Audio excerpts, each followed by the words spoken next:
Senna e Piquet.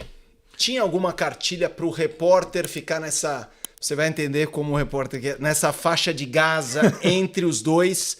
Se algo que você fizesse eventualmente com um, o outro podia falar, ou não, ou eles não tinham isso, eles não passavam esse tipo de recibo. Olha, você precisava mostrar para eles que você era profissional e você precisava ser transparente e dizer que você não ia deixar de cobrir o outro por causa dessa rivalidade.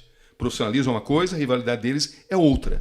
Se você estabelecesse isso de forma muito clara, eu nunca tive nenhum tipo de reclamação, né, a ponto de ter acesso único aos dois. E os dois curtiam muito e eu nunca tive qualquer problema de ficar no meio dessa guerra que existia entre os dois.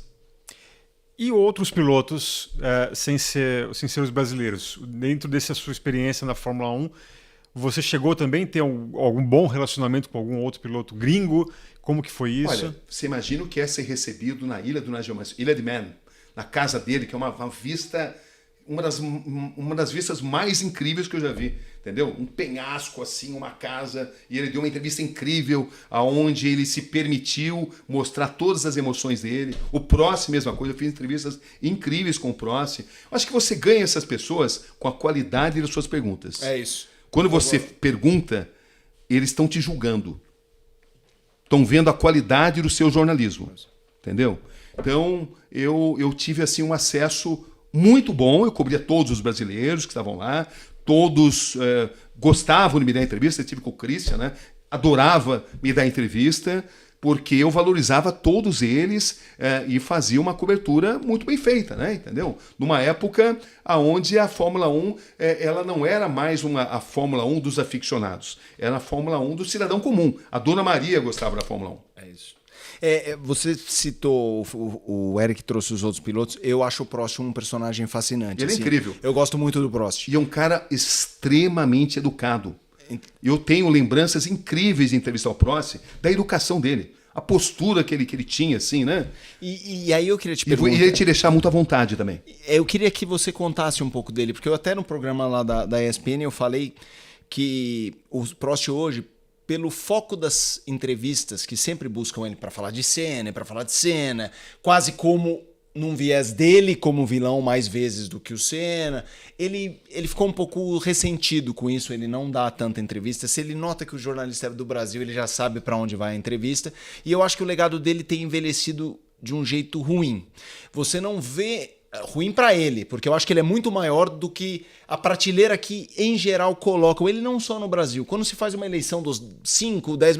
Muita gente não põe o Prost, e eu acho ele fascinante. E vamos lembrar, McLaren, ele com o Senna foi 1-1, né? Foi 1-1. Então eu queria que você falasse um pouco do Prost, porque eu acho que o seu depoimento passará um verniz no legado dele, de quem acompanhou, que eu acho que as pessoas estão se esquecendo, Cabrini. Como era esse Prost? Jamais vi alguém tão cavalheiro para dar entrevistas, alguém tão cortês, alguém tão gentil como o Alain Prost. A imagem que eu tenho dele é a melhor possível. O Senna, às vezes, tinha dia que estava mal-humorado. O Piquet tinha dia que não queria falar. O Piquet era um cara espontâneo, né? E se ele estava mal-humorado, ele não escondia isso de você. Mas era muito bacana isso, porque era um cara autêntico, espontâneo o tempo todo. Agora, o Prost era o sujeito mais cavalheiro, pelo menos a experiência, cara, não tem uma experiência. A experiência que eu tive com ele é de um cara sempre muito educado, sempre disposto a responder as questões da melhor forma possível. E no final da experiência que eles tiveram juntos, o Senna e o Prost passaram a reconhecer o quanto eles amavam se odiar e o quanto eles passaram a se admirar e passaram a entender o quanto um foi importante para a carreira do outro. Porque um era a antítese do outro. Dois gênios com estilos diferentes, personalidades diferentes, e um tirou do outro o que o outro tinha melhor a ser oferecido. Você falou no início a questão da improvisação de um repórter esportivo, mas a gente sabe também que, e o Felipe é testemunha, muita gente que passa por uma cobertura de Fórmula 1 basicamente está preparada para alçar voos mais altos. Uhum. Né? O que numa cobertura de Fórmula 1 te prepara tão bem, para matar no peito qualquer outro tipo de cobertura? essa profusão de culturas diferentes, o caráter internacional da Fórmula 1 e as grandes dificuldades, né? É um mundo complexo, um mundo repleto de pressões, aonde o seu emocional é a todo instante testado. Então, a Fórmula 1 e os eventos de 1º de maio de 1994 me prepararam para cobrir guerras, me prepararam para grandes coberturas investigativas, prepararam o meu emocional para qualquer tipo de desafio.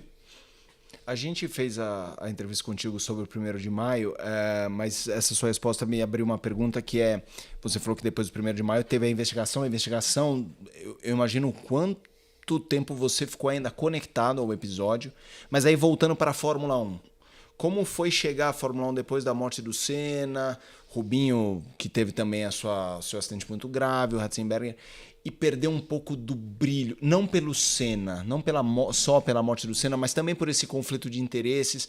Teve isso de você chegar numa etapa seguinte e falar, isso não me preenche mais? Totalmente. Eu deixo a Fórmula 1 no meio da temporada de 1995. Porque achei que não tinha mais sentido, achei que tinha terminado uma era na minha carreira.